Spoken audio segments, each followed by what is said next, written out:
Bonsoir.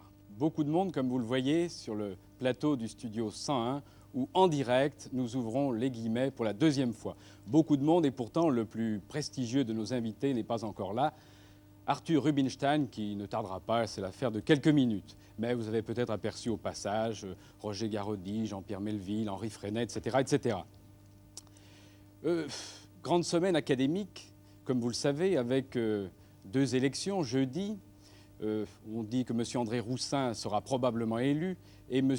Jean Dutour peut être élu. C'est important, vous savez, les élections à l'Académie, depuis qu'on y choisit les ministres des Affaires culturelles. Car, comme vous le savez, notre nouveau ministre des Affaires culturelles est M. Maurice Druon de l'Académie française. Et puis, aussi, hélas, cette semaine, c'est la semaine de la mort de Pablo Picasso. Dans une émission qui porte en sous-titre Magazine des livres et des idées, il est bien évident que nous devons faire sa place à Pablo Picasso. D'abord parce qu'il y a des livres sur Picasso, il y a des livres de Picasso, et puis Picasso était un artiste engagé, et enfin Picasso était un formidable chahuteur de formes et un créateur d'idées. Ce n'est pas M. Roger Garaudy et qui me contredira. M. Roger Garaudy publiait en 1963, avec un grand succès, car son livre suscita de nombreux commentaires, il publiait « D'un réalisme sans rivage ». Dans un réalisme sans rivage, il parlait de Picasso, de Saint-John Perse et de Kafka. Et à propos de Picasso, il écrivait « Picasso nous a peut-être appris à lire, dans son langage plastique, la loi de notre siècle ». Monsieur Roger Garaudy, je crois que vous êtes toujours d'accord avec ce que vous écriviez il y a bientôt 10 ans. La loi de notre siècle, mais je crois qu'elle se résume tout entière en une image, celle par exemple de son Guernica. Le voilà, notre monde cassé, éclaté. Ce cheval en est presque le symbole, où par un artifice de perspectives multiples, on peut voir tout l'éclatement de ses flancs sous toutes ses formes, dans l'étirement du corps de cette femme, dans la déformation volontaire de ce genou qui permet d'accentuer la chute de la femme qui tombe dans les flammes. C'est-à-dire que se crée à travers ce tableau une série de tensions, une série de distorsions. C'est une scène d'apocalypse. Et pourtant, ce tableau ne nous inspire pas un sentiment de défaite ou de désespoir. Et ceci pour des raisons plastiques. Il est composé comme un retable ancien. Vous voyez, avec un premier panneau qui se terminerait ici, un volet qui se terminerait avec le taureau, un autre qui se termine ici. Si vous les repliez, vous avez exactement un retable. Et de même, vous avez cette triangulation dont le sommet est sur la lampe et qui permet de faire une deuxième tripartition du tableau. C'est-à-dire, tout se passe comme si Picasso nous disait dans son langage plastique, il y a le chaos, mais il y a une force humaine capable de le surmonter. Vous pensez bien qu'une telle manière de peindre n'est pas seulement une manière de peindre, c'est une manière de vivre. Et de ce point de vue, il me semble que Picasso représente, je ne dis pas seulement dans l'histoire de la peinture, mais dans l'histoire tout court, peut-être l'un des artisans de l'une des trois grandes mutations de notre civilisation européenne. Si vous voulez, la première, c'était le moment de Byzance, la peinture byzantine, et qui nous représentait le monde vu du point de vue de Dieu, à la fois par ses couleurs, ses ors, ses bleus, ses formes immuables, ses perspectives qui convergeaient vers nous comme un appel, un défi de Dieu.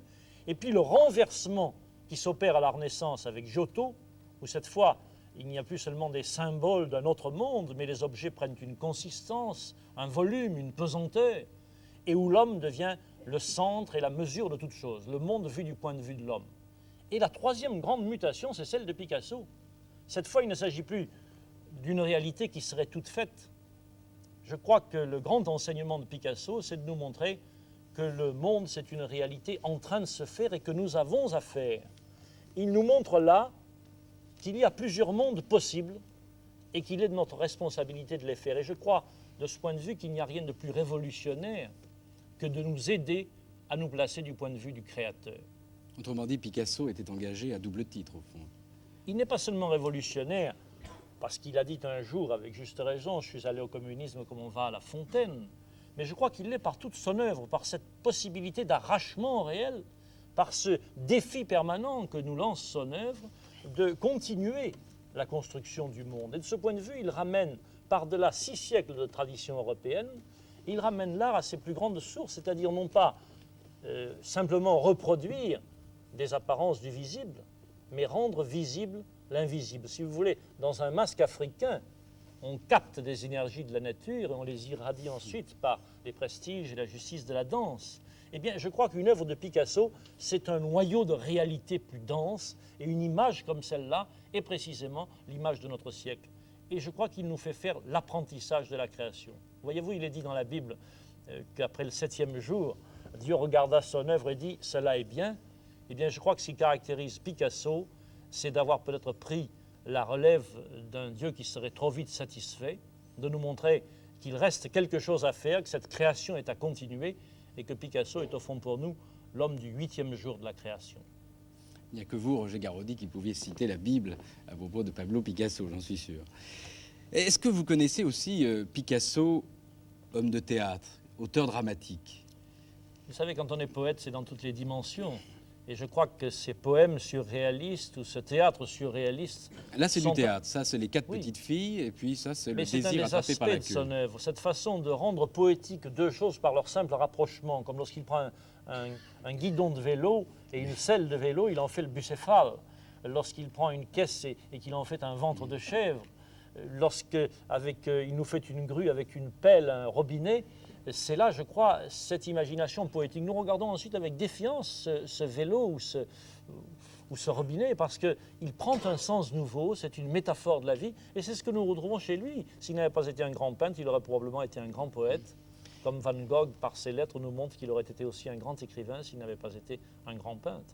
Je vous signale à propos de poésie que que les éditions Gallimard vont publier un recueil de poèmes de Pablo Picasso en septembre ou octobre prochain. Ce sont des poèmes écrits vers 1935, à l'époque surréaliste de Picasso, au moment de l'écriture mécanique, automatique.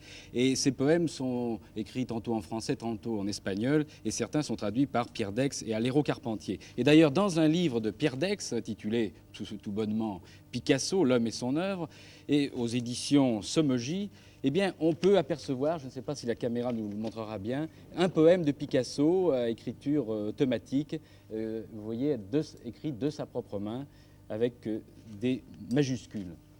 Cela montre bien que l'art est indivisible. Et je crois que l'acte de création artistique, qu'il s'agisse de poésie ou de peinture, est au fond le modèle de l'acte même de la pensée, je dirais de l'acte politique aussi, de l'acte révolutionnaire. C'est pourquoi l'esthétique n'est pas un moyen de prendre ses distances à l'égard de la politique. C'est au contraire cet effort, et Picasso est un de ceux qui nous l'enseigne le plus profondément, et c'est par là que son œuvre est profondément révolutionnaire, pas seulement en peinture, mais dans la vie, à nous placer de ce point de vue de l'homme créateur. Il nous apprend que l'homme est trop grand pour se suffire à lui-même. Merci Roger Garaudy.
Une note.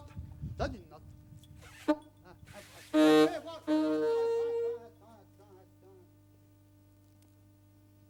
Bon.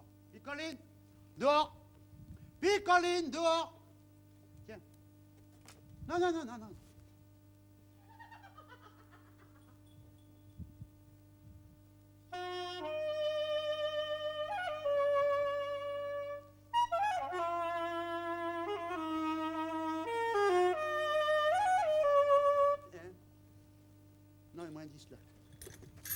Non, non, non, non, non, non, non, non, pas de réveil ici, enfin. Picoline, sois gentille, dehors. Possible, enfin. Là.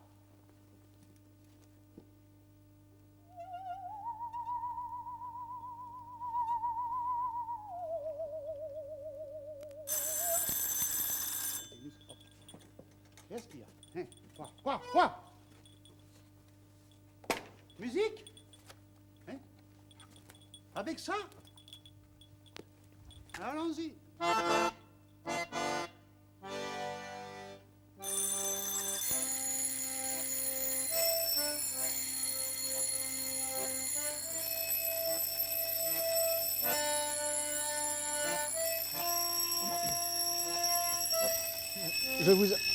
Je vous interromps, oui, pardonnez-moi. Mais ce clown n'est pas tout à fait un clown comme les autres, c'est aussi un écrivain.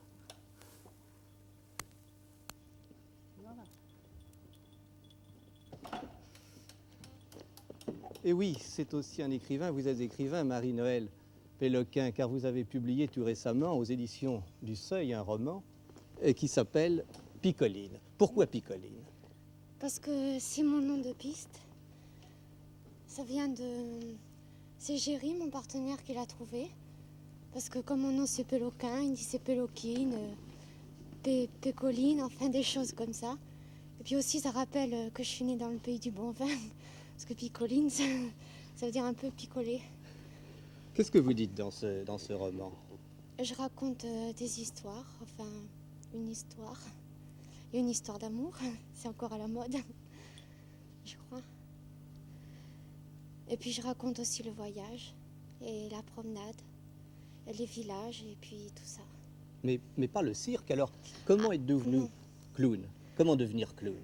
En apprenant le métier. Mon mari lui l'a appris du vieux Constant Logier, qui était beaucoup plus âgé que lui, et moi je l'apprends de lui, par la tradition. C'est amusant? Non, c'est très dur. Parce que dans votre livre, vous paraissez indépendante, même assez volontaire. C'est ça le malheur, je suis assez indépendante et il faut beaucoup de travail pour arriver à faire un métier dans le cirque. Il faut travailler tous les jours. Par exemple, la musique. Par exemple, quand j'ai appris Étoile des Neiges, il m'a fallu un temps fou au saxo. Pourtant, c'est tout facile.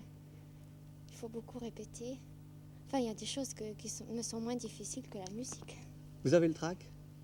Maintenant ou quand je fais en piste? Maintenant et quand vous êtes en piste? En piste, non, quand on travaille en cirque tous les jours, après, on n'a plus le trac. Picoline, vous connaissez ce livre d'Hélène Parmelin? Non, mais je crois qu'il est sorti il n'y a pas Je longtemps. vous l'offre, non, ça sort cette semaine. C'est d'Hélène Parmelin, Le Contre-Pitre.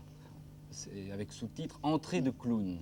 Alors c'est un livre, je crois, qui vous ira droit au cœur parce que c'est un livre fait de scénettes où l'on retrouve le clown majorette, le clown arpette, le clown jocrisse, le clown converti. Et Madame Hélène Parmelin, d'une certaine manière, un clown écrivain, comme vous pourriez d'ailleurs fonder une association des clowns écrivains. C'est une bonne idée.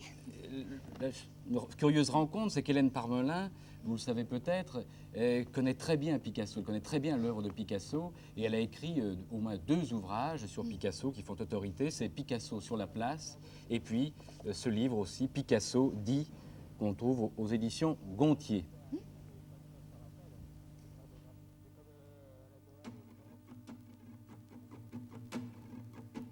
Ami, entends-tu le vol noir des corbeaux sur nos plaines? Ami, entends-tu les cris sourds du pays qu'on enchaîne? Ohé, partisans, ouvriers et paysans, c'est l'alarme. Ce soir, l'ennemi connaîtra le prix du sang et des larmes. Montez de la mine, descendez des collines, camarades. Sortez de la paille, les fusils, la mitraille, les grenades. Ohé, les tueurs à la balle et au couteau, tuez vite. Ohé, saboteur, attention à ton fardeau, dynamite. C'est nous qui brisons les barreaux des prisons pour nos frères. La haine à nos tous, c'est la faim qui nous pousse la misère. Il y a des pays où les gens au creux des lits font des rêves. Ici, nous vois-tu, nous on marche et nous on tue, nous on crève. Le chant des partisans, l'occupation, les années noires, c'est le cadre du livre dont je vous parle ce soir. Ce livre relate une histoire qui commence le 27 juillet 1940. Ce jour-là, ce soir-là plutôt, dans une chambre de Sainte-Maxime, il y a un homme qui rédige des notes. Cet homme, c'est un officier. Il était sur la ligne Maginot il y a peu de semaines encore et il a été fait prisonnier. Enfin, fait prisonnier dans son cas, il faut dire que ça n'est pas un personnage qu'on capture facilement. À peine est-il prisonnier que déjà il s'évade et le voilà parti à travers la France, à travers une France qui est farcie de troupes allemandes, et il arrive à Sainte-Maxime chez sa mère. Cet homme s'appelle Henri Freinet. Et le livre qu'il publie aujourd'hui comble en quelque sorte une sorte de vide dans l'histoire de la résistance, parce qu'il y a eu beaucoup de livres sur la résistance, certains vraiment tout à fait remarquables, tout à fait excellents, mais Henri Freinet, lui, n'avait pas parlé jusqu'ici. Or, ce manifeste, ces notes qu'il rédige ce soir du 27 juillet, elles préparent précisément la résistance. Il organise tout seul dans sa chambre une armée dont il est jusqu'ici l'unique soldat. Il est à la fois le général et le soldat de cette armée. Mais la graine qu'il sème ce jour-là, c'est une graine qui va lever puisqu'il en sortira le mouvement combat avec tous ces chapitres, c'est-à-dire avec le renseignement, avec la propagande, avec la résistance faire, avec les groupes de chant. Or, aujourd'hui, enfin, ce blanc, ce vide qu'il y avait dans l'histoire de la résistance est comblé puisque Henri Freinet se décide à publier ses souvenirs. Ces souvenirs s'appellent « La nuit finira ». Ils paraissent chez Robert Laffont. C'est un livre dur, c'est un livre qui ne mâche pas ses mots et on peut déjà imaginer qu'il fera grincer un certain nombre de dents. Mais pour l'instant, ça n'est pas exactement sur cet aspect que je voudrais m'attarder. Je voudrais en parler en tant que livre. Simplement, je voudrais parler de son ton, de son accent. C'est un livre qui se lit véritablement avec passion.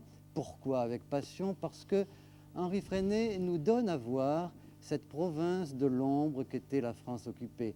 Il nous donne à voir la vie quotidienne des résistants, cette vie qui est humble et qui est dangereuse à la fois. Ce sont les rendez-vous clandestins, en particulier à Lyon, dans des cafés, sur les bancs d'un square, dans une porte cochère.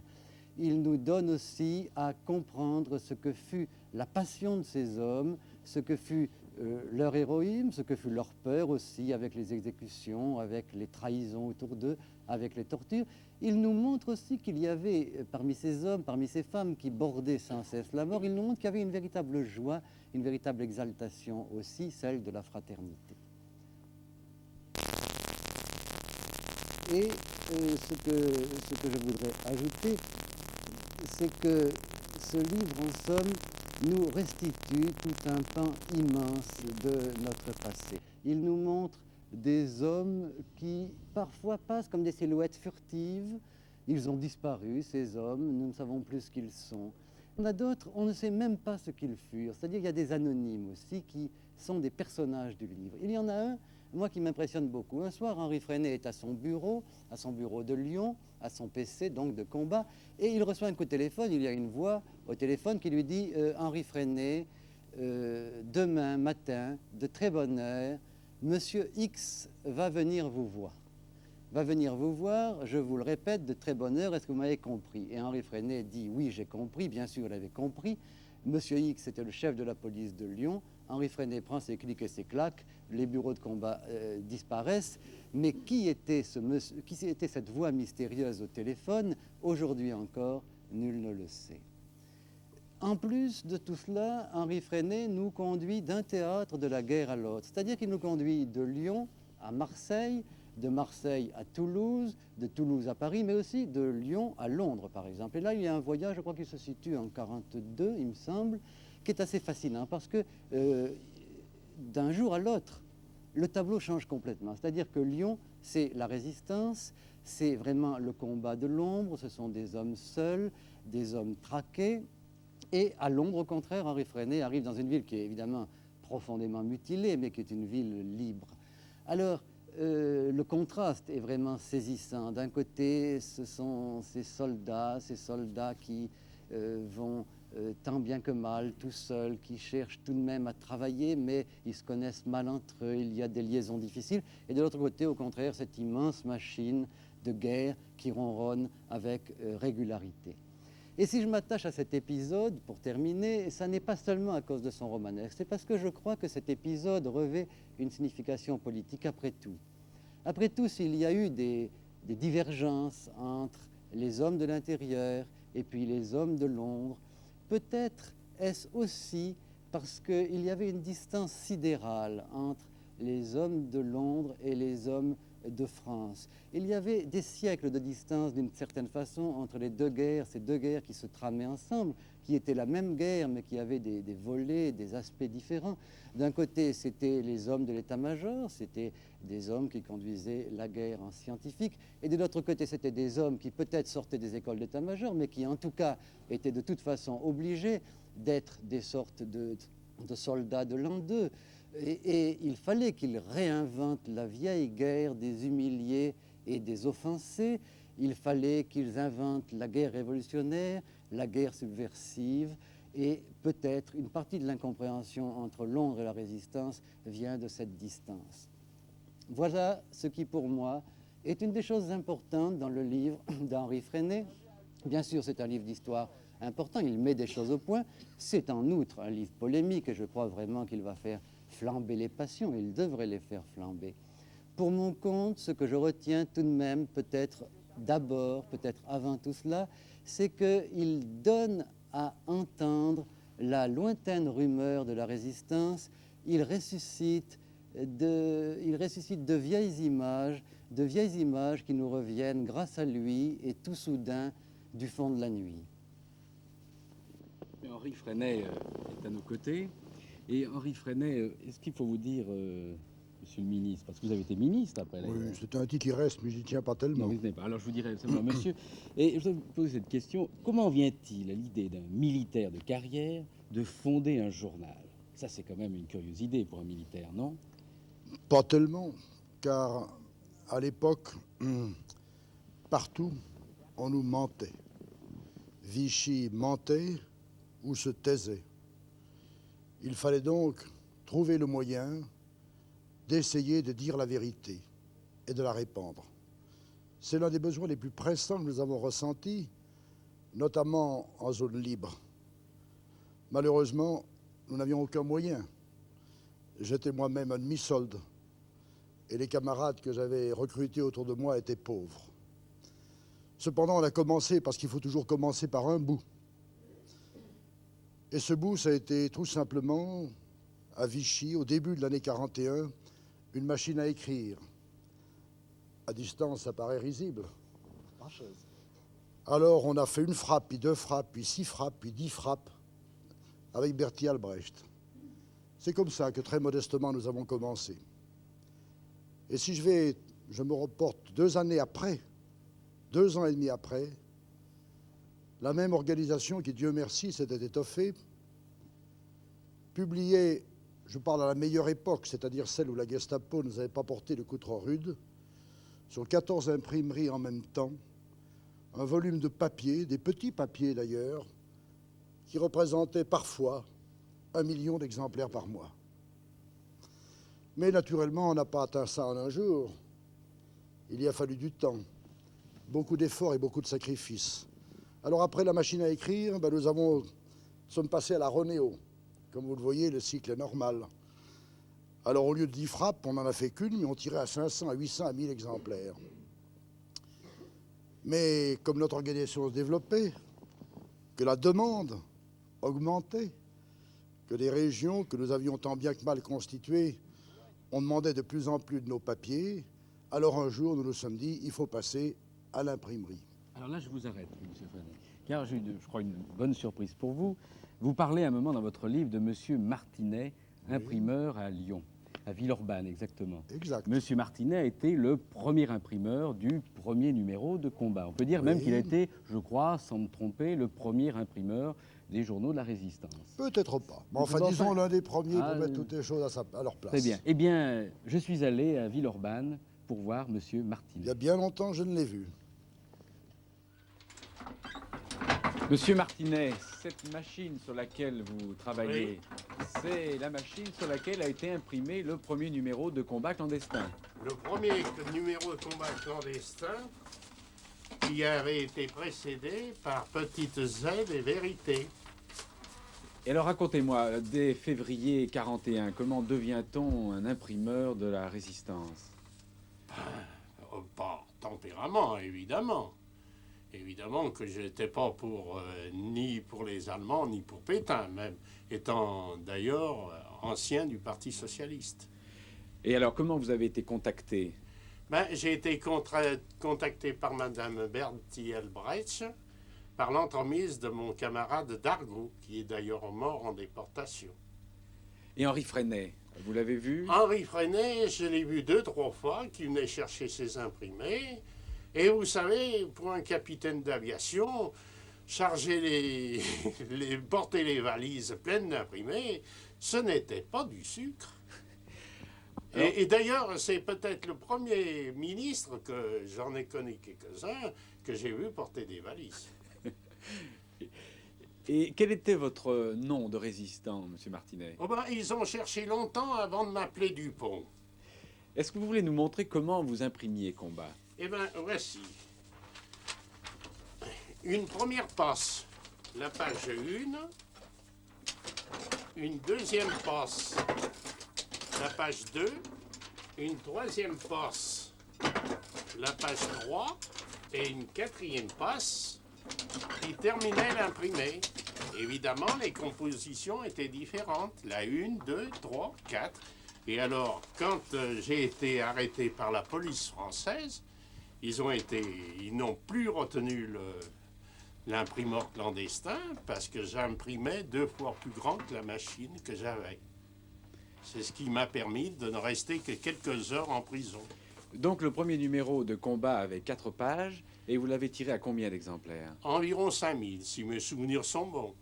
Mais vous aviez quelqu'un pour vous aider, pour faire tout ça? Oui, j'avais ma femme. Vous pouvez qui a d'ailleurs été constamment à côté de moi pour la résistance. Hé petit, tu viens?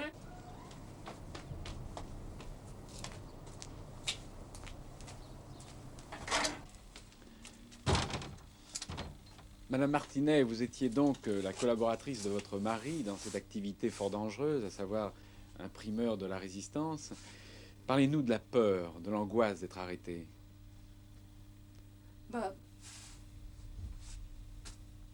Qu'est-ce qu'il faut dire? On avait peur, mais on faisait quand même notre travail. Et vous, monsieur Martinet, on avait constamment peur, mais on vivait avec. Cette habitude. C'était normal. On n'espérait pas de cadeaux. Beaucoup de monde passait par votre imprimerie? Et beaucoup qui ont été arrêtés et qui nous ont jamais dénoncés. Et depuis la guerre, est-ce que beaucoup de gens reviennent vous voir, des gens qui passaient à ce moment-là? Oh, très peu. On en 2 ou 3, peut-être. Alors qu'ils étaient combien pendant la guerre? Une multitude à nous demander des services. Et vous avez été récompensé par des décorations? Au début, M. Freinet m'a fait avoir la rosette de la Résistance, que j'ai d'ailleurs jamais portée, parce que ma femme a été oubliée. On l'avait proposé pour la Croix de guerre. M. Mock, ministre socialiste, l'a refusée. Elle ne la méritait pas. Alors depuis ce moment-là, j'ai rompu avec les décorations. Henri Freinet, nous venons de voir donc un de ces hommes qui ont participé à la Résistance et qui ensuite sont rentrés dans l'obscurité. Mais vous, à votre manière, qui est différente. Est-ce que ça n'est pas un petit peu le même cas? C'est-à-dire que vous avez été ministre des prisonniers, réfugiés et déportés, ou peut-être est-ce dans un autre ordre qu'il faut dire ce titre, jusqu'en 1945, je crois. Ensuite, vous n'avez plus occupé de fonction officielle, vous n'avez pas écrit jusqu'à aujourd'hui. Donc, il y a eu tout de même un immense laps de temps dans lequel vous êtes rentré, vous aussi, dans l'ombre. Pourquoi? Oui, c'est vrai. Je suis rentré dans l'ombre, comme vous dites, pour deux raisons principales. La première, c'est que les rêves que nous avions formés pendant la résistance avec beaucoup de nos camarades ne se sont pas réalisés. Nous avions espéré, et dans une certaine mesure, essayé de formuler les traits d'une société plus juste, meilleure, plus généreuse, très différente en tous les cas de la Troisième République. Et la Quatrième République, que nous appelions de nos voeux, n'avait que peu de rapport avec celle qui est née sous ce même titre. Et ça, je l'ai vu dès la fin des années 1945, au moment de l'Assemblée constituante, et je savais que le régime qui naissait serait frappé de stérilité. J'aurais pu me présenter aux élections, bien sûr, c'était facile, j'étais ministre en fonction, mais je ne l'ai pas fait. Et puis aussi, il y a une autre raison qui vous paraîtra peut-être un peu puérile. Parfois, les gens disent de moi, je suis un naïf. Je n'accepte pas ça du tout comme une injure, je dirais presque plutôt comme un compliment. Parce que j'avais appris que dans la vie politique, qui ressemble trop souvent à une jungle, il faut beaucoup se battre. Alors se battre contre ses ennemis, le coup est régulier, et j'ajoute que je ne déteste pas. Mais quand dans une formation politique, il faut commencer par se battre contre ses amis, et si possible les démolir, à défaut de quoi on les démolit par eux, alors ça c'est un jeu pour lequel je ne suis pas doué. Et comme je tiens beaucoup à l'amitié dans la vie, j'ai préféré l'amitié. Et voilà pourquoi je suis rentré dans l'ombre. Puisque vous êtes un naïf, je vais vous poser moi à mon tour une question naïve. C'est-à-dire, au départ, en 1940, vous êtes donc cet homme seul qui organise une résistance à venir. Et puis, des hommes vous rejoignent, et puis vous formez un groupe, vous allez former le mouvement combat. Mais ce groupe, ce mouvement, au départ, il mène au fond sa guerre, il mène une guerre solitaire. Et le temps passant, cette guerre que vous meniez, ou ce combat plutôt que vous meniez, il rejoint le reste de la guerre. Alors, si vous voulez, à quel moment se sont produits les premiers contacts entre vous et les hommes qui dirigeaient la guerre, depuis Londres en particulier? Oh, mes souvenirs sur ce point-là sont extrêmement précis. Et la scène que je vais vous raconter se situe le 2 janvier 1942 dans une petite cuisine de la rue Kléber à Marseille où vivait Agnès Bidot, la sœur de Georges. Oui. La sœur de Georges. J'y venais parce qu'on m'avait appelé pour y rencontrer un homme que j'avais vu 6 mois auparavant, au mois de juillet. Et cet homme s'appelait Jean Moulin. Je ne savais pas alors qu'il reviendrait et on me disait qu'il était revenu. Je suis arrivé dans cette cuisine accompagné de mon vieux camarade Bertin Chevance et nous avons rencontré Jean Moulin avec l'émotion que vous pouvez deviner. C'était le premier contact avec ce monde extraordinaire et inconnu qui était l'Angleterre en guerre. Nous sommes tombés dans les bras l'un de l'autre et à ce moment-là, il a sorti de sa poche une boîte d'allumettes. Et de cette boîte d'allumettes, il a sorti de tout petits papiers. C'était des microfilms. Et il y avait en bas du premier papier une signature un peu longue. Je ne la connaissais pas. C'était C. de Gaulle. Charles de Gaulle, c'était son ordre de mission. Il devenait responsable pour l'ensemble de la zone libre de la coordination des mouvements qui s'étaient créés alors. Nous étions fort émus, mais nous avons été très heureux lorsque sa poche revolver, il a sorti non pas un pistolet, mais 250 000 francs qu'il a posés sur l'évier. On n'en avait jamais tant vu. Et j'ajoute qu'on en avait un très très grand besoin. Ce qui nous a fait moins plaisir, c'est qu'il y avait en plus dans les microfilms des instructions qui étaient, à vrai dire, des ordres. Avant même de les regarder, j'étais quelque peu surpris que le premier contact établi entre Londres et nous se traduise par des consignes alors qu'on ne nous connaissait pas. Et par conséquent, j'en déduisais assez logiquement qu'on ne savait pas exactement ce que nous faisions. Alors ça, c'était le point de départ d'une très longue histoire que je raconte dans mon livre et qui a eu de nombreuses péripéties, en définitive, qui a marqué, je crois pouvoir le dire sans forcer les termes, une assez grande incompréhension entre les services français de Londres et la résistance et les mouvements de résistance. Nous ne nous considérons pas comme aux ordres. Il y avait 18 mois qu'on travaillait seuls, avec nos propres ressources, en inventant nos méthodes, en inventant nos formes d'organisation, en recrutant nos hommes. Nous avions quand même droit au chapitre. Quels étaient donc ces ordres? Alors, nombreuses péripéties, bien sûr, qui ont duré des années, qui ont eu parfois des crises très violentes, notamment au moment où les maquis se créent, beaucoup plus tard, au début de l'année 1943, et où les ressources qu'on nous distribuait, qui avaient largement augmenté, ont été brusquement réduites, alors que les maquis appelaient au secours. Nous avons cherché par d'autres moyens de nous les procurer, on nous en a empêchés. J'ai connu des scènes très dures, des altercations très violentes avec Jean Moulin. Et l'une des autres altercations que nous avons eues, très graves, était au moment de la création du Conseil national de la résistance, qui serait une trop longue histoire à raconter, mais qui a eu, je crois, pour la France, les plus funestes conséquences. Je crois que si je veux résumer d'un mot, qu'il y a eu, d'une manière générale, je schématise et peut-être je caricature, qu'on veut bien m'en excuser, qu'il y a eu incompréhension, méfiance et, dans certains cas, rivalité. Alors, je crois que là, vous prenez un ton polémique d'un seul coup, c'est évident. Et d'ailleurs, votre livre est polémique, c'est vrai, mais c'est vrai.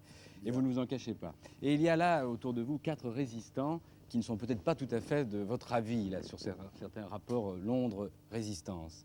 Il y a Claude Bourdet, journaliste, ancien conseiller de Paris et auteur de « À qui appartient Paris ». Marcel de Gliam, chef du service de coproduction à l'ERTF, auteur avec Henri Noguer d'une histoire de la Résistance, dont 3 volumes sont parus. Alors, vous étiez quoi dans la Résistance, M. de Gliam? Eh bien, j'ai d'abord commencé par être avec Bollier, dans l'imprimerie que vous avez vue tout à l'heure, chargé de l'impression et de la diffusion de Combat. Puis ensuite, j'ai été chargé de mettre sur pied ce qu'on appelait l'action ouvrière, qui avait pour but de constituer dans les usines, à travers toute la France, des groupes de sabotage. Ensuite, je suis devenu responsable de la commission d'action immédiate pour toute la zone sud, et puis j'ai terminé comme responsable national des corps francs de la libération. Et M. Bourdet? Eh bien, j'ai été un des membres du comité directeur de Combat. J'ai été responsable politique, l'adjoint politique de Freinet. J'ai été aussi le créateur, j'ai réuni ensemble et donné un corps à ce qui s'est appelé le NAP. Tu en es le fondateur. Le noyautage des administrations publiques. Bon. Et puis, j'ai été, après le départ de Freinet, alors le représentant de Combat au comité directeur des Mouvements Unis et au Conseil national de la Résistance et en même temps à la direction politique du journal Combat jusqu'à mon arrestation en 1944. Le général de Bénouville, député de Paris, président de Jour de France et auteur du Sacrifice du matin. Vous faisiez quoi dans le mouvement Combat? Eh bien, j'ai commencé au lendemain de la défaite à travailler avec un mouvement qui était en liaison directement avec les Anglais, qui s'appelait Radio Patrie. Puis j'ai rallié Henri Freinet. Il m'a donné mission de créer le service national extérieur de la résistance, ce que j'ai fait. Quand Freinet a étendu les services que pouvait rendre ce service à l'ensemble des mouvements de résistance, j'ai continué à le diriger. Puis quand Freinet est parti pour Londres, il a été remplacé par Claude Bourdet et par moi au comité directeur des Mouvements Unis de Résistance. Et c'est ainsi que se sont passées ces années. Et enfin, M. de Wavrin, administrateur de société, mais plus connu sous le nom de colonel Passy pendant la guerre, et auteur de 3 livres de souvenirs sur la résistance à Londres. Et vous étiez le chef des services secrets. Le chef du BCRA, c'est-à-dire les services secrets du général de Gaulle pendant la guerre. Colonel Passy, vous venez d'entendre les propos que Henri Freinet vient de tenir sur les relations entre Londres et les hommes de l'intérieur. Il est possible que vous ne soyez pas tout à fait d'accord avec ces propos. Je voudrais que vous nous répondiez là-dessus. Moi, je ne peux pas être d'accord avec les propos de mon ami Henri. J'ai l'impression que l'incompréhension qu'il veut bien donner, ce n'est pas ça le véritable problème. Le véritable problème, c'était une question de point de vue. Moi, j'étais à Londres auprès du général de Gaulle et par conséquent chargé d'essayer d'organiser au maximum l'effort français intérieur, à la fois pour que tous les efforts qui seraient faits en France soient portés au crédit de la France, d'une part. Deuxièmement, qu'il n'y ait pas d'efforts inutiles dans la mesure où ça aura été possible et que tous ces efforts, en fin de compte, aboutissent à faciliter l'effort de guerre. Il est absolument évident que de la part des Anglais, qui conduisaient la guerre et qui l'ont conduite seuls jusqu'à la fin 1941, ils souhaitaient que toutes les actions soient des actions plus ponctuelles que celles qui auraient pu être souhaitées en France. Donc, la première mission que j'ai eu à faire a été d'organiser le service de renseignement, parce que ça, c'était capital pour les Anglais. Il fallait qu'il y ait un œil sur l'armée allemande. Et deuxièmement, de commencer à mener un certain nombre d'actions ponctuelles pour détruire des objectifs particuliers qui étaient signalés par l'état-major anglais. Et troisièmement, de monter des organisations qui permissent, au jour de la libération, d'aider à paralyser les déplacements de l'armée allemande pour les empêcher de venir sur le front au moment où on débarquerait. Donc, en fin de compte, si vous voulez, pour résumer, je pense que j'ai entendu souvent cette phrase pendant la guerre, surtout dans certains milieux, qui était « la libération nationale est inséparable de l'insurrection nationale ». Il est bien évident que de Londres, nous ne pouvions pas voir le problème comme ça, car à partir de Londres, ce qu'il fallait, c'était avoir un concours maximum et le moins de divisions possible venant de Russie. Parce que le débarquement aurait été extrêmement difficile, et plus il y aurait eu de tapage en France, ou de remue-ménage en France, plus il y aurait eu d'armées allemandes qui auraient été ici, et plus le débarquement aurait été difficile, sinon impossible. Oui, mais vous nous présentez là, au fond, deux visions stratégiques qui sont antagonistes l'une à l'autre.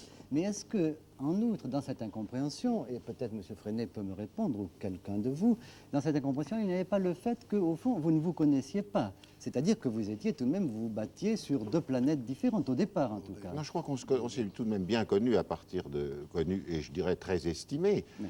Ce que je voudrais dire à Freinet, et nous nous connaissons depuis longtemps, c'est que je pense qu'il aurait été à ma place, il n'aurait pas pu agir autrement que j'ai agi. Et j'aurais été à la sienne, j'aurais partagé absolument son point de vue. Monsieur Claude Bourdet, est-ce que vous avez une opinion à ce sujet? Oui, c'est-à-dire je suis d'accord avec Freinet, je ne suis pas d'accord avec tout ce qu'il dit dans son livre. En particulier, je suis tout à fait en désaccord avec son interprétation des mobiles de Jean Moulin. Je sais pas Nous y viendrons tout à l'heure. Bon. Mais par contre, je suis tout à fait d'accord, et je crois que toute la résistance intérieure, les mouvements, et Bénouville, De Glia, moi-même, Dieu sait que nous étions politiquement différents à cette époque. Déjà. Avec lui, nous sommes toujours. Mais nous étions tous d'accord. Freinet, Jean-Pierre Lévy, tout le monde, à des nuances près d'ailleurs, c'est dit dans le livre L'Histoire de la Résistance, et tu le répètes, Henri, dans ton livre, tout le monde était d'accord sur ce fait que nous étions en désaccord avec les bureaux de Londres.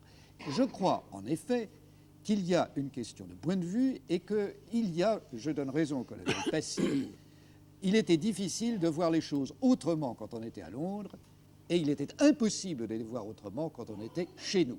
Le malheur, c'est que comme c'est Londres qui avait la direction et l'argent, Londres, pendant tout le temps, a essayé d'imposer à la direction de la résistance, qui était autonome, autocéphale, qui était née d'elle-même, qui était née de la terre de France, et pas d'une notion d'une direction de Londres. Londres n'imaginait même pas que ça prendrait cette allure, les mouvements de résistance, qu'on ait essayé de nous imposer leur point de vue. Mais je crois finalement qu'il y a un dernier point, c'est que tout cela dépend aussi du caractère personnel de Gaulle, qui est bien défini par Barbero quand il a dit un jour que De Gaulle ne voulait concéder à personne aucune parcelle de la légitimité française qui lui appartenait entièrement. Eh bien, il était obligé d'une certaine manière de partager avec la résistance et il ne pouvait concevoir autre chose que des soldats obéissants et pas des alliés, ce que nous étions. Je crois que peut-être le général de Bénouville peut répondre à ce que vous venez de dire. À l'origine de notre soulèvement contre l'invasion, il y avait le fait naturel du patriotisme. Moi qui, pendant plusieurs mois, ai travaillé directement avec un mouvement contrôlé par les Anglais, comme Radio Patrie, j'ai pu m'apercevoir qu'à Londres même, cette rivalité existait. Ceux qui venaient de Londres, à l'époque, Peter Churchill et les autres, nous recommandaient formellement de ne pas prendre contact avec les mouvements français, Bien entendu. en nous disant que nous pourrions courir. Tu m'as volé des troupes dans les Alpes-Maritimes. Exactement, en nous disant que nous pourrions courir le plus grand danger. Et finalement, quand Radio Patrie s'est effondrée à la suite de différents événements et que j'en ai rallié un certain nombre d'éléments à combat, nous nous sommes aperçus que ce qui nous opposait à Londres, d'une façon générale, c'était le désir du contrôle. Tu l'as très bien dit, Henri. Mais en fait, un contrôle qui allait très loin, puisque, par exemple, dans mon activité qui consistait à faire franchir les frontières à des courriers, nous avons eu pour objectif principal d'éviter, d'épargner la vie de nos radios en câblant le moins possible, en télégraphiant le moins possible. Mais même cela n'était pas toléré par Londres. On nous disait, en donnant aux Alliés, par exemple en Suisse, vos renseignements, lorsqu'ils arrivent à Londres, ils ne sont pas crédités à la France libre. Mais ce que nous voulions, nous, c'était par exemple que Châtellerault fût bombardé le jour où c'était nécessaire. Et notre ami Passy, qui nous connaissait bien, puisqu'à la différence de beaucoup de gens des bureaux de Londres, lui est venu nous rendre visite au péril de sa vie et à plusieurs reprises, savait bien qu'en définitive, si nous y tenions tellement à ces postes étrangers, c'était pour avoir des contacts plus rapides et plus directs.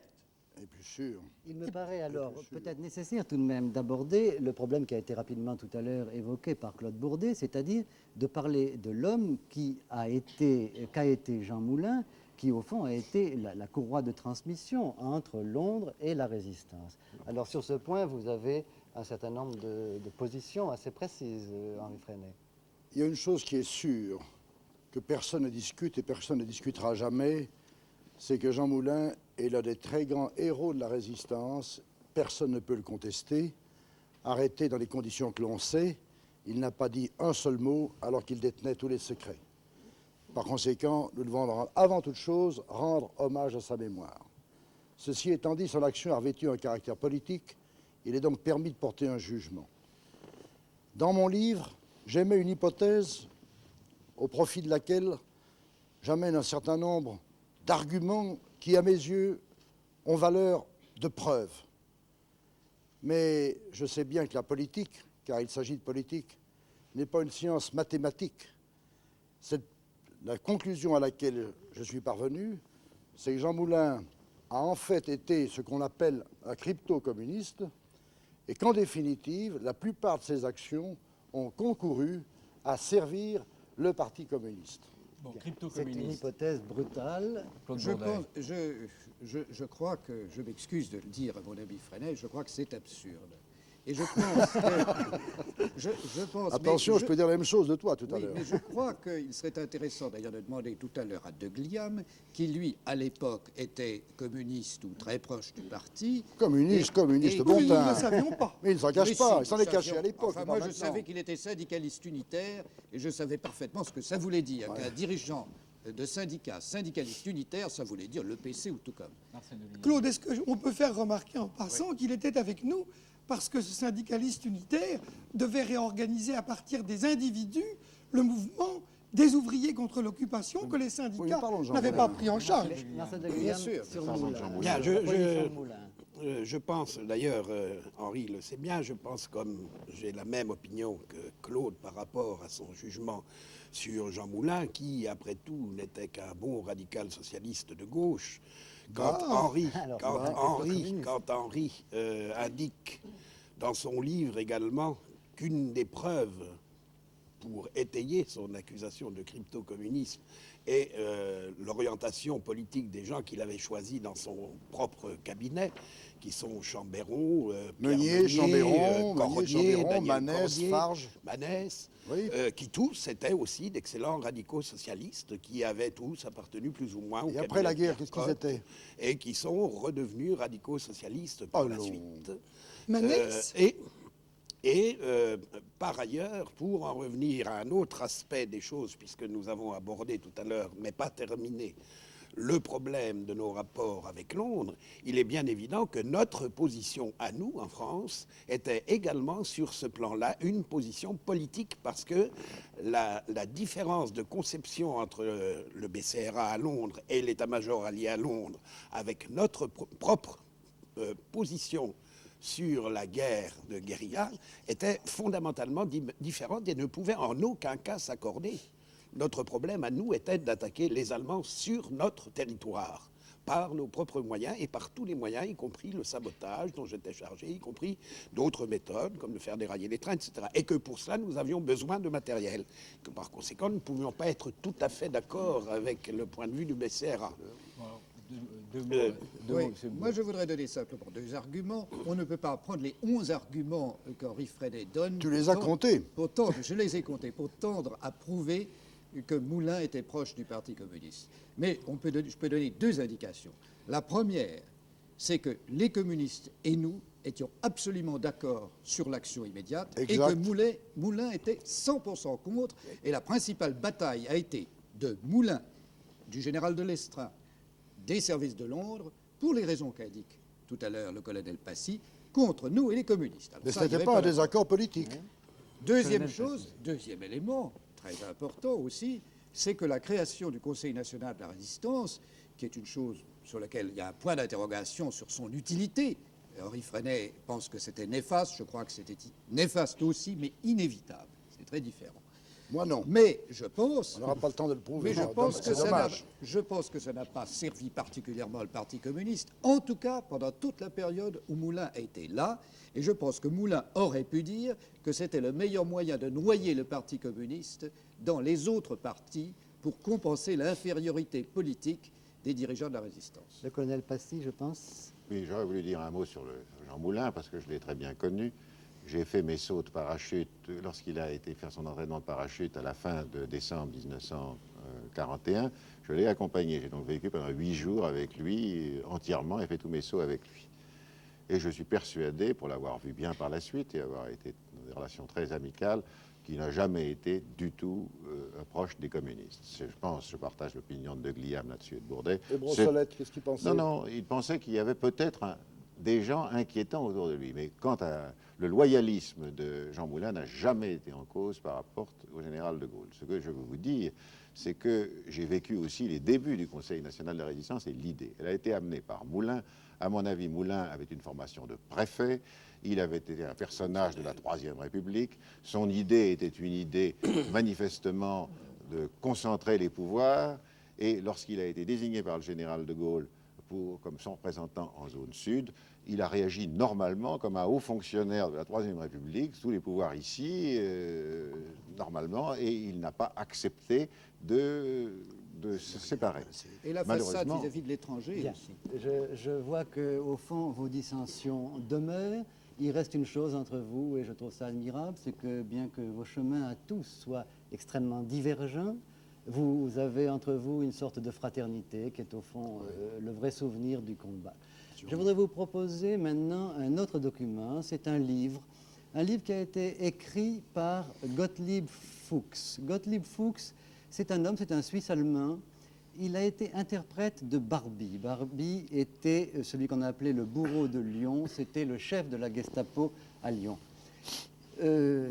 Gottlieb Fuchs a été un homme qui a très vite travaillé pour la résistance. Il a probablement sauvé un certain nombre de vies humaines, en particulier celle de Jean Reverzy, le docteur Jean Reverzy, qui ensuite est devenu un écrivain. Aujourd'hui, il est mort. Ça a été un très grand écrivain.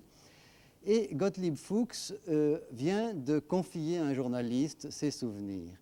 Alors, ces souvenirs sont très beaux. Il a été déporté, d'ailleurs, Gottlieb Fuchs. C'est un homme extrêmement fatigué, un homme extrêmement malade. Il est âgé. Je suis allé le voir en Suisse et voici ce qu'il m'a dit. À la réception, comme d'habitude, je vois entrer les Allemands avec 8 prisonniers qui ont été amenés dans la cave là-bas. Les Allemands, naturellement, il y avait toujours des sentinelles là-bas. Les Allemands sont partis. 2 ou 3 jours après, j'ai vu un de ces prisonniers qui a été traîné par les pieds par Barbie. Cet homme, c'était encore assez jeune, il saignait de partout. Il était frappé, probablement par Barbie, parce que quand il est revenu Barbie de la cave, il m'a dit « Ah, celui-là, s'il n'est pas fini, aujourd'hui, je le finirai demain. » Et voilà, Barbie, il est parti dans son bureau. Et moi, j'ai attendu quelques minutes. Après, je suis descendu et j'ai vu en bas dans la cave ce pauvre homme-là qui était saignant. Il était couché sur le ventre. Et bien, je le tournais. Il avait déjà ôté. Barbie lui avait presque ôté la veste d'un côté. Hein. Alors, je le tournais, j'ôtais la veste complètement. Je la mettais sous sa tête. Et je prenais un chiffon, le mouchoir, et je le lavais un peu, c'est-à-dire je frottais un peu le sang de loin. J'ai pensé que ces brutes l'ont bien maltraité. Mais je ne savais pas encore le nom de cet homme, et je n'osais pas demander non plus, parce qu'il était incapable de répondre. Oui. Et ben, plus tard, j'ai appris que c'était M. Moulin.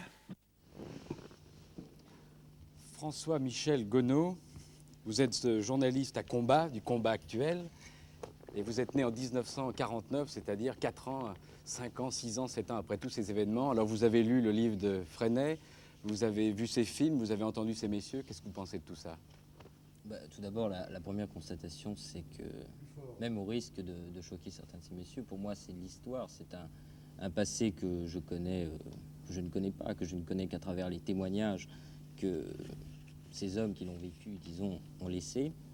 Mais le premier sentiment que je tire de ce débat, c'est de la difficulté, disons, qu'il y a à écrire l'histoire.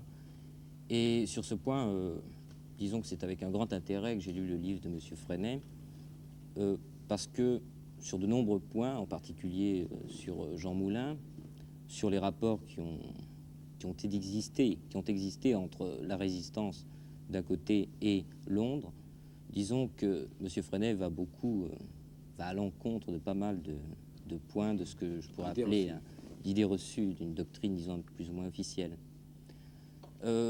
Par ailleurs, du film, je dois dire que c'est avec quelques surprises que j'ai constaté comment le premier combat, disons, était tiré, cet artisanat.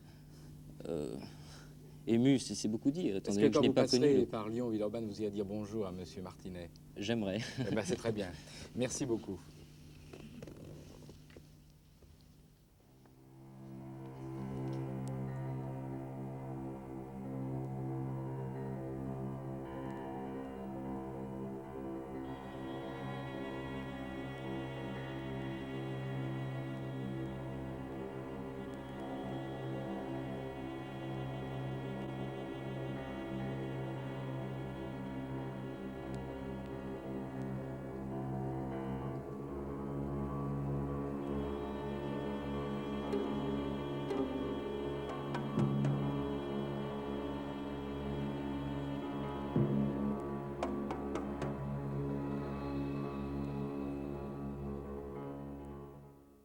Jean-Pierre Melville, vous allez tenir, dans Ouvrez les guillemets, la chronique, la critique du roman policier et du roman d'aventure. Ce n'est pas parce que vous faites des films d'aventure ou des films policiers que nous avons demandé de venir, c'est parce que nous savons que vous êtes un lecteur infatigable de ces romans-là. Et alors, finalement, pour vous, est-ce que ça ne serait pas une sous-littérature, finalement, le roman policier? Non, je ne crois pas. Oscar Wilde disait qu'il n'y avait que 2 genres de littérature, la bonne et la mauvaise, mais qu'on pouvait les trouver l'un et l'autre dans toute la littérature. Ce que l'on peut dire, c'est que le roman policier est né dans la littérature populaire, qu'il a été en quelque sorte l'enfant du mélodrame, du boulevard du crime. C'est pour ça qu'on peut parler de la littérature policière aussi en disant la littérature criminelle, qu'il y avait un mariage entre le mélodrame et le romantisme, que les premiers romans policiers, et en tout cas les 2 premiers, Monsieur Lecoq et l'affaire Le Rouge de Gaboriau, ne sont pas encore sortis complètement du romantisme. Il y a encore les coïncidences, les enfants qu'on retrouve plus tard. Tout de suite après Gaboriau, on peut parler d'Edgar Poe, bien sûr, aux États-Unis, avec un personnage qui fait son apparition, le premier vrai policier. Justement, la chance du roman policier, finalement, c'est le personnage. Oui, et à partir de la fin du 19e siècle, on va l'exploiter. On va faire un personnage de série. Il y aura d'abord Sir Arthur Conan Doyle qui inventera Sherlock Holmes, et puis il y aura en France, 20 ans plus tard, Maurice Leblanc, qui inventera Arsène Lupin, qui a beau appartenir à une littérature populaire, comme je vous le disais tout à l'heure, mais qui peut être aimé aussi d'anciens polytechniciens comme André de Wavrin, le colonel Passy, qui est à côté de moi ici. Il paraît que vous lisez beaucoup de romans policiers, monsieur de Wavrin. Bien, j'ai vu Maurice Leblanc, naturellement nous partageons avec Jean-Pierre cette passion, mais sans ça je n'en dis pas beaucoup en général, non. Enfin, nous sommes très forts, le colonel Passy et moi, sur les différents noms que Arsène Lupin a empruntés tout le long de son existence. Mais qui a inventé l'assassin du dernier chapitre? Ça, c'est Agatha Christie, tout de suite après la guerre de 14-18, qui a, avec Edgar Wallace, et aussi avec un auteur qu'on a complètement oublié maintenant, et j'indique comme cela aux éditeurs qu'il ferait bien d'y penser, un homme qui s'appelait Phillips Oppenheim, qui avait inventé L'homme au pied beau, et qui est un livre, une série de livres qui ont ravi mon adolescence. Je suis persuadé que si un éditeur parisien retrouvait l'original de Phillips Oppenheim, il ferait de très bonnes affaires. Puis alors, le roman policier, finalement, aujourd'hui, c'est le roman américain, il faut bien le dire. Oui, c'est le roman noir, ça a changé de nom, c'est devenu quelque chose d'assez différent. Et James Cain s'en est vanté lui-même, donc je peux le dire, après avoir lu Zola, et en particulier Thérèse Raquin, a décidé de traiter 9 fois de suite, paraît-il, mais je n'ai pas lu les 9, l'histoire du mari, de la femme et de l'amant ou de la maîtresse. Et le problème étant posé, naturellement, de faire disparaître le gêneur, celui qu'on ne voudrait pas conserver. Je pense que très peu d'années après est apparue une autre forme encore de littérature noire aux États-Unis et qui est la plus importante parce qu'elle est durable, elle existe encore. C'est celle qui a été en quelque sorte inventée et sacralisée par Burnett dans Quand la ville dort, qui est un livre passionnant. Jean-Pierre Melville, je voudrais que vous proposiez aux téléspectateurs 6 romans policiers qui sont d'après vous 6 chefs-d'œuvre, ou en tout cas les 6 romans essentiels que vous aimeriez qu'ils soient. Non, je vais être très subjectif, je ne suis pas sûr de faire un choix exact. Mais je crois qu'il faut avoir lu en tout cas L'Affaire Le Rouge. 1. L'Affaire Le Rouge, oui, par de Gaboriau. Oui, on trouve au livre de poche. 2. Incontestablement...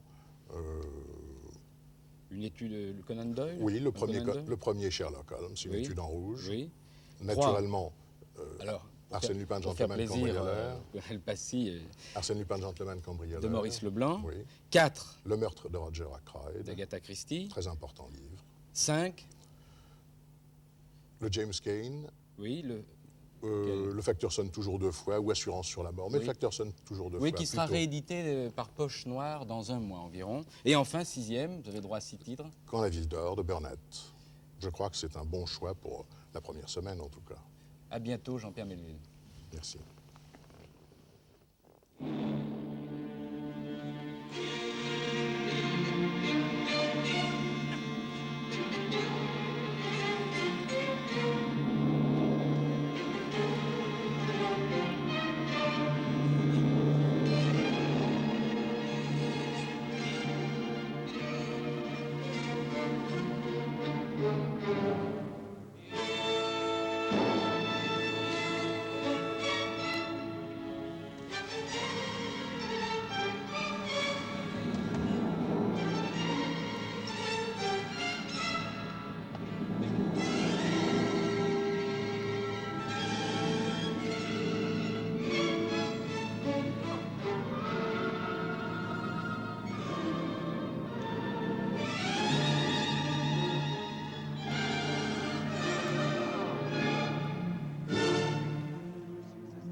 Arthur Rubinstein, c'est un extrait du film de François Reichenbach, Arthur Rubinstein ou l'amour de la vie.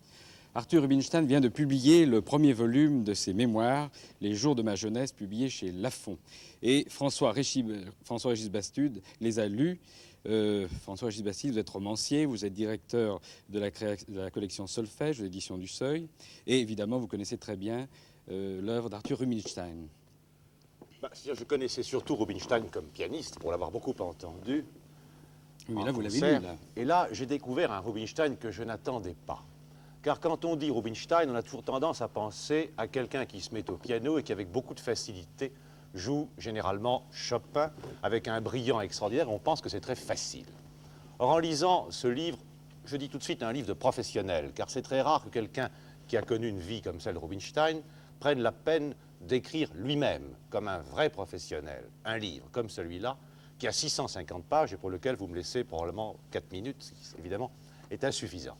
Alors je ne peux que dire que dans ce livre, il y a, comme on peut le penser, des quantités d'anecdotes, des quantités de concerts, des quantités de voyages et tout ce qu'on peut attendre de la vie de Rubinstein. Mais il y a bien plus. Il y a, pour moi, ce qui est le plus important, c'est que Rubinstein était ce petit garçon né à Lodz, près de Varsovie, qui avait des dons prodigieux, une oreille extraordinaire. On a dit qu'il sera pianiste, il a donc été pianiste.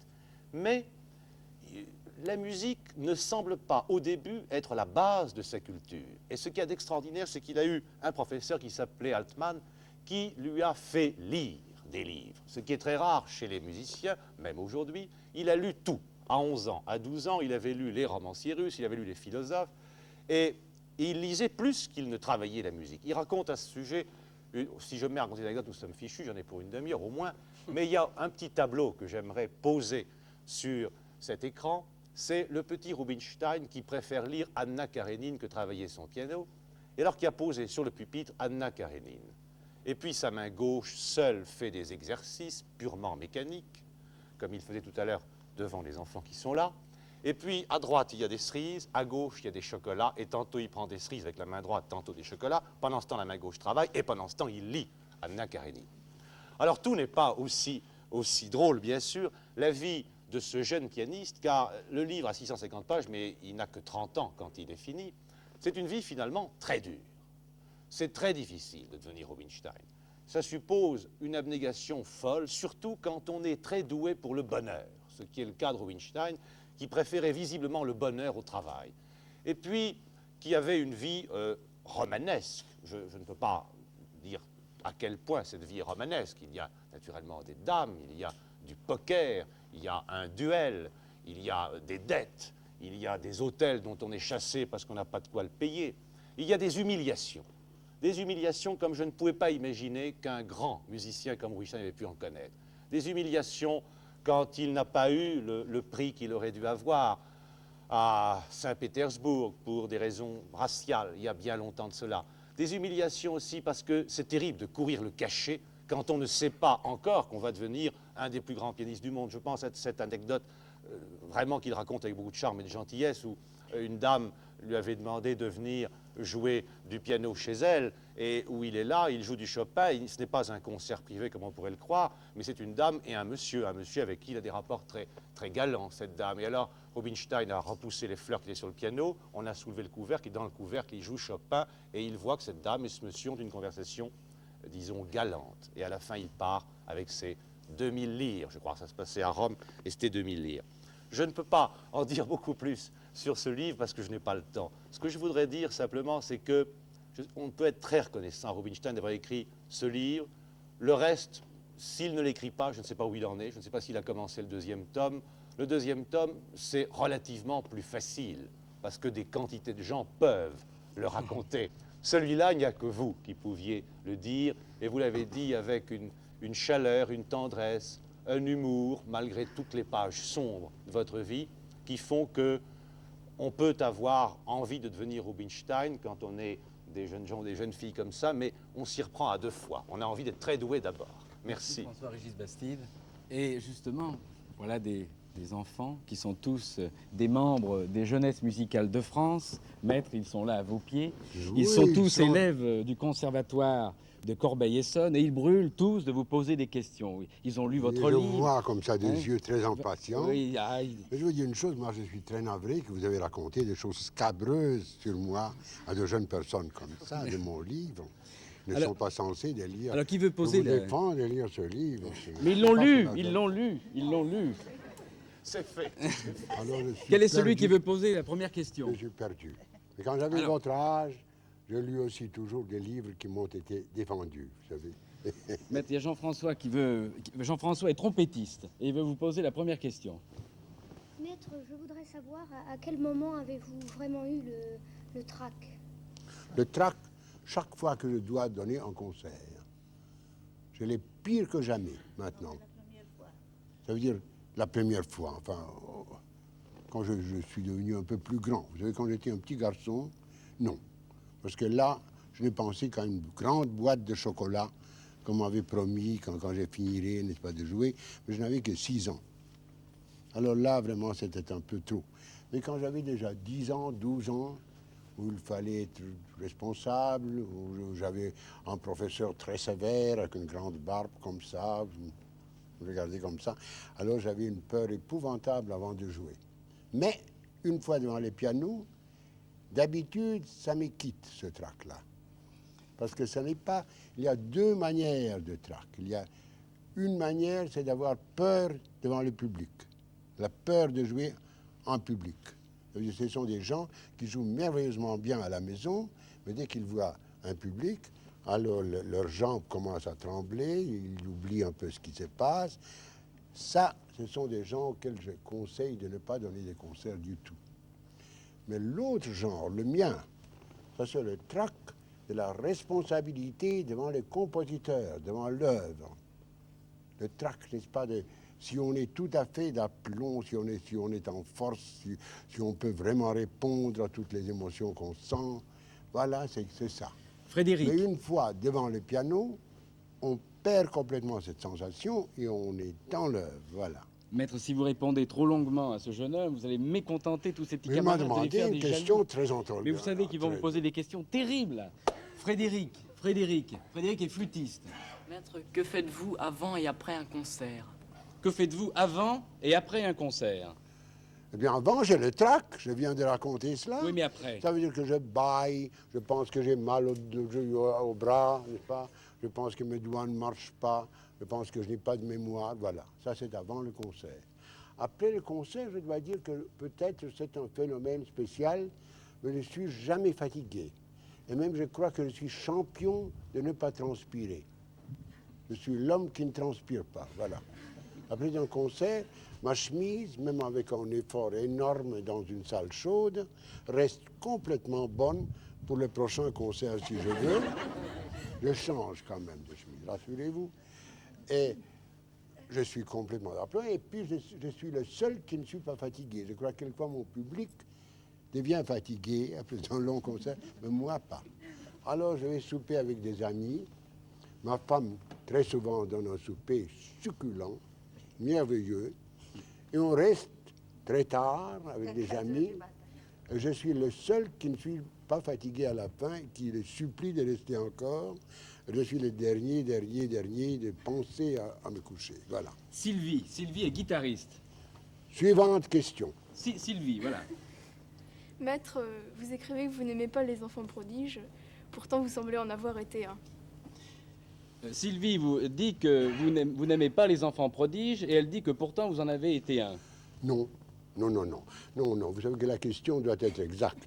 Les enfants prodiges qui sont exploités.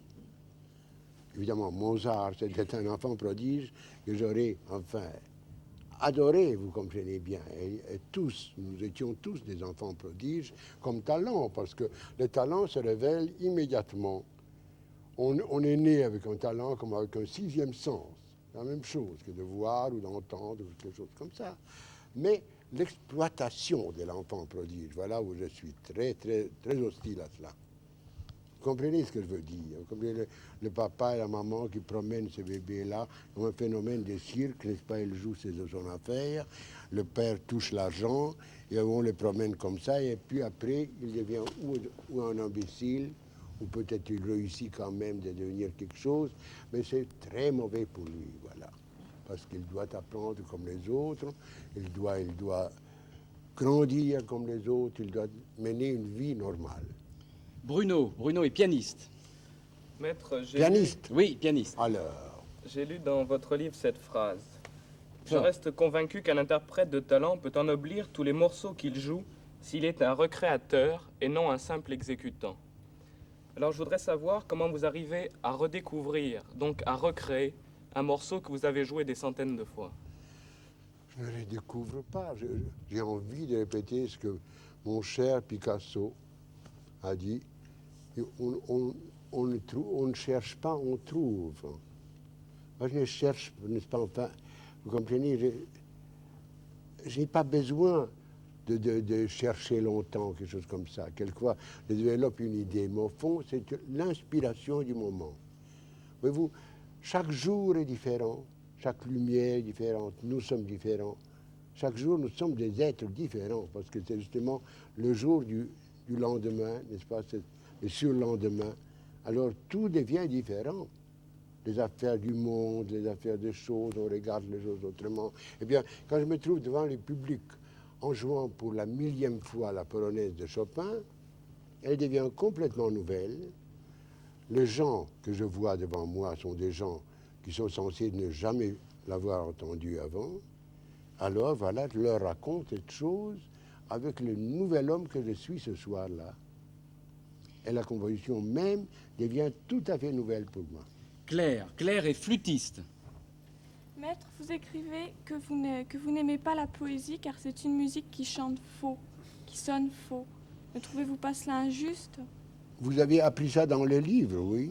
Oui, vous parlez à un certain moment de la poésie. Oui. Vous dites que... Non. Encore tout cela doit être...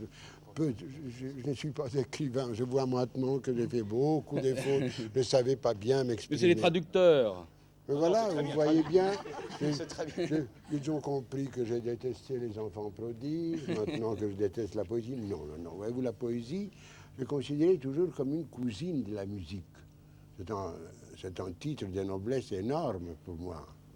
Ne pensez pas que c'est une chose de mépris, au contraire.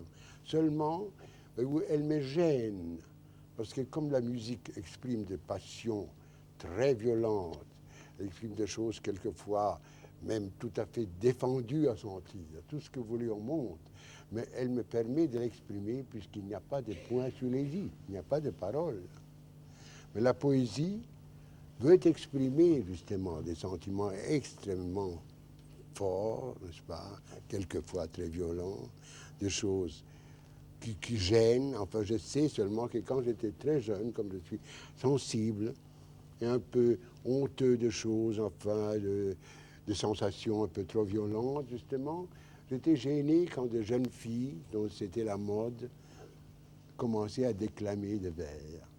Mais quand je les lisais moi-même, dans mon lit, par exemple, le soir, je pleurais quelquefois d'émotion en les lisant. Parce qu'alors, c'était un langage de nouveau silencieux, vous voyez, qui pénétrait comme la musique. Eh bien, maître, nous allons terminer à la fois sur la poésie et sur la musique. C'est une belle fin pour ouvrir les guillemets, qui était à son numéro 2. Mais vous avez tout compris. Ils ont tout compris. À lundi prochain, bonsoir, fermez les guillemets.